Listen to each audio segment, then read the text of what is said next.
رمضان المبارک کی آمد ہے، اس کے بارے میں چند گزارشات بہت عاجزی کے ساتھ پیش کرنے ہیں۔ رمضان روزہ بہت بڑا عمل ہے۔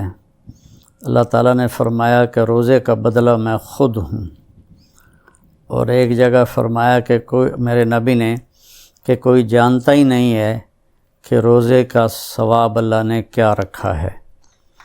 تو اللہ ہمیں توفیق دے روزے رکھنے کی۔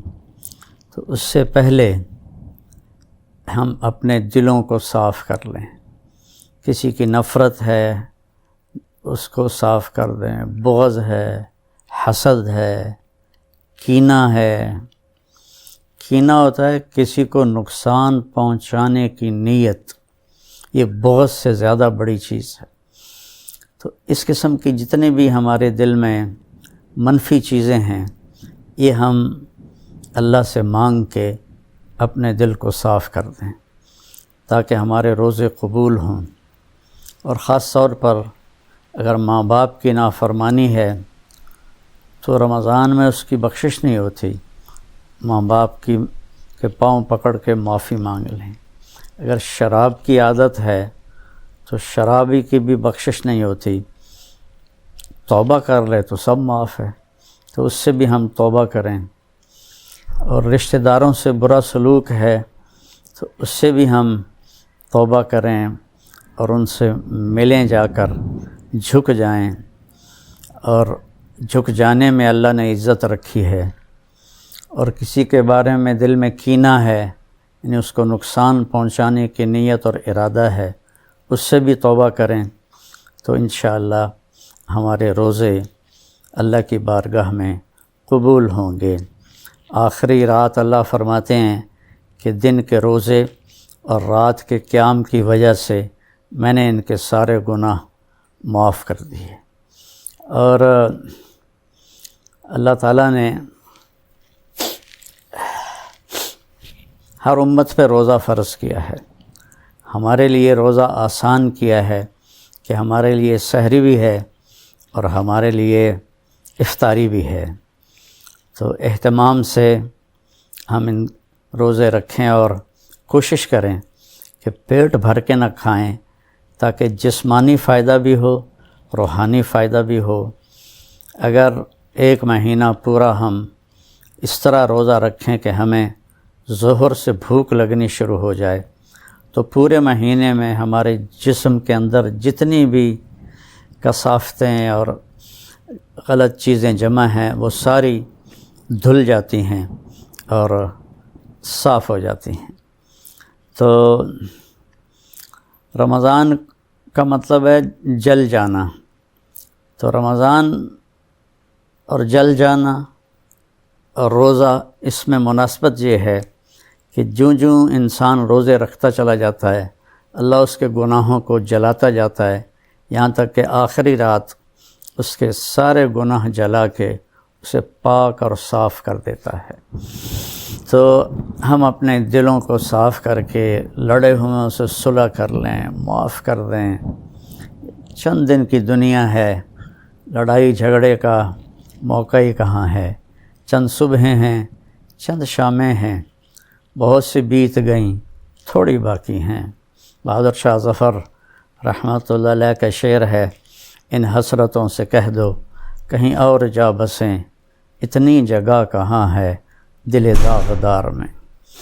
تو دل داغدار میں اللہ کی محبت اور اللہ کے رسول کی محبت اور اللہ کے بندوں سے محبت اپنائیں تاکہ ہمارا ہر عمل قبول ہو اور اللہ تعالی ہم سے راضی ہو۔ اور دوسری بات یہ ہے مالدار حضرات کے لیے کہ زکوٰۃ کا تو ضرور اہتمام فرمائیں۔ بہت غربت ہے اور بہت مہنگائی ہے، ہمارے گناہوں کی سزا ہے کہ مہنگائی کا عذاب ہے ہمارے اوپر۔ جو اللہ ہی ٹالے تو ٹالے، تو ہم سب اللہ کی بارگاہ میں توبہ کریں اور کھل کے مال خرچ کریں، زکوٰۃ بھی دیں، زکوٰۃ سے بڑھ کر بھی دیں، اور ڈھونڈ ڈھونڈ کر، خاص طور پر ان لوگوں کو جو سوال نہیں کرتے اور گھر میں فاقہ ہے، انہیں تلاش کر کر کے ہم اپنا مال خرچ کریں، کہ جو ہم نے خرچ کر دیا وہ ہمارا ہو گیا، جو ہم نے بچا کے جمع کر لیا وہ مرتے ہی پرایا ہو گیا، پتہ نہیں اولاد کا ہے یا کس کا ہے۔ تو زیادہ سے زیادہ اللہ کے نام پر مال خرچ کریں، غریبوں کو، ان کو ڈھونڈ کر، مریضوں کو، روزہ رکھنے والے روزہ رکھ نہیں سکتے ان کو، ان کی امداد کریں، تو اللہ تعالیٰ آپ کے اس مال کو جہنم سے بچاؤ کا ذریعہ بنائے گا۔ اور کسی سے ناراض ہیں تو اس کو معاف کر دیں، کوئی آپ سے ناراض ہے تو اس سے جا کے معافی مانگ لیں، تو ہمارے روزے انشاءاللہ قبول ہو جائیں گے۔ کثرت سے تلاوت کریں قرآن کی۔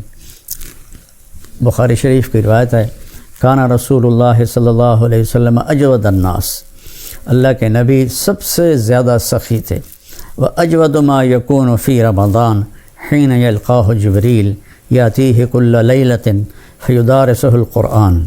اور رمضان میں آپ بہت زیادہ سخی ہو جاتے تھے، جب جبریل آتے تھے روزانہ رات کو آپ جبریل کے ساتھ قرآن کا دور فرماتے تھے۔